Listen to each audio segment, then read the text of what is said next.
Class 8 के assessment के solution के ऊपर हम लोग डिस्कस करते हैं। पहला क्वेश्चन है, हैकर किस विषय में सबसे ज़्यादा रुचि रखते हैं। तो यहाँ पे ऑप्शन है computer science, bio science, chemical science, physical science.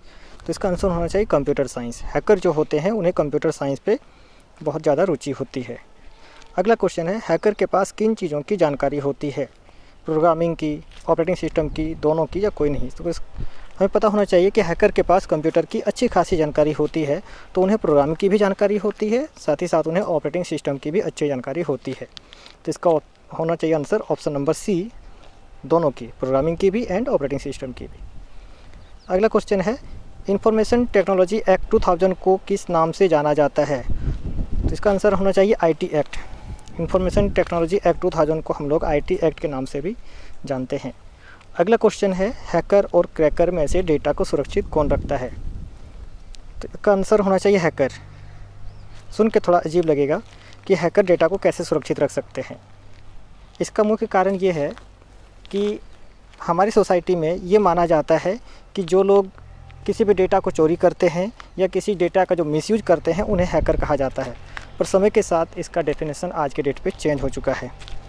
Hacker या क्रैकर बेसिकली आप इस तरह से समझ सकते हैं कि कोई इंसान जिसे कंप्यूटर के बारे में अच्छी खासी जानकारी होती है, जो कंप्यूटर के बारे में, प्रोग्रामिंग के बारे में, नेटवर्किंग के बारे में अच्छी जानकारी रखते हैं, वो अपने नॉलेज का दो तरह से यूज करते हैं। हो सकता है कि कोई आदमी अपनी नॉलेज का मिसयूज करे और किसी डेटा को वो चोरी कर ले, या डेटा को लीक कर दे, या डेटा का मिसयूज करके किसी को ब्लैकमेल करे। तो इस तरह के जो काम करते हैं उन्हें क्रैकर कहा जाता है।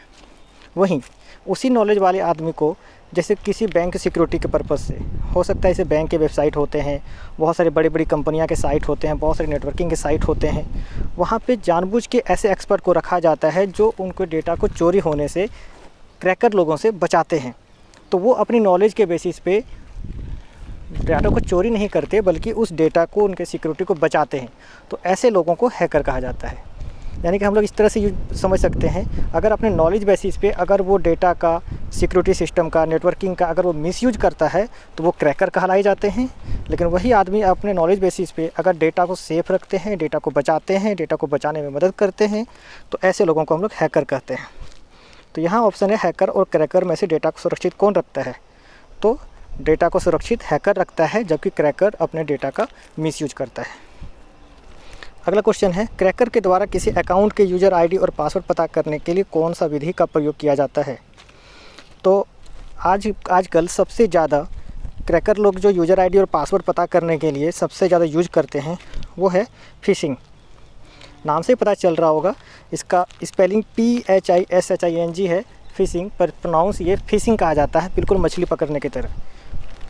ऐसे आपके बहुत सारे मोबाइल में या बहुत सारे आपके ईमेल में लगातार लिंक आएंगे कि इस लिंक पर क्लिक कीजिए, आपको लॉटरी लगी है, या फिर इस लिंक पे कीजिए, जियो का रिचार्ज मिलेगा। तो इस तरह के जो लिंक होते हैं ये भी एक तरह का फिशिंग का पार्ट है। तो आपको इस तरह के लिंक पे कभी भी क्लिक नहीं करना है।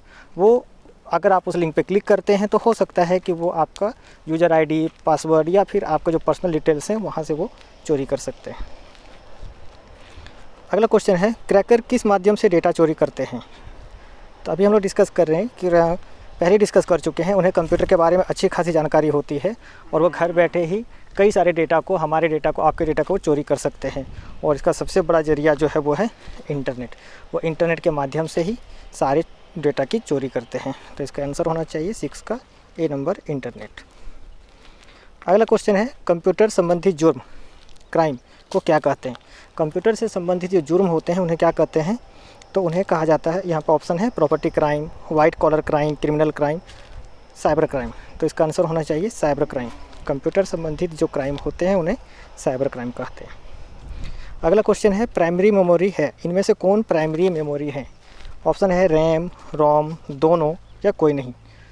तो प्राइमरी मेमोरी का एग्जांपल दोनों ही यहाँ प्राइमरी मेमोरी है। रैम भी प्राइमरी मेमोरी है एंड रोम भी प्राइमरी मेमोरी है, इसलिए इसका आंसर होना चाहिए ऑप्शन नंबर सी, 1 और 2 दोनों। अगला क्वेश्चन है, पीसी का पूरा नाम क्या है। तो पीसी का फुल फॉर्म होता है पर्सनल कंप्यूटर। इसका आंसर होना चाहिए option number A, personal computer. अगला क्वेश्चन है, साइबर क्राइम की सज़ा किस एक्ट में वर्णन किए गए हैं। साइबर क्राइम की सज़ा को किस एक्ट में वर्णित किया गया है? इसका आंसर होना चाहिए IT एक्ट 2000, मतलब information technology act 2000। Information technology act 2000 में साइबर क्राइम की सज़ा को वर्णित किया गया है।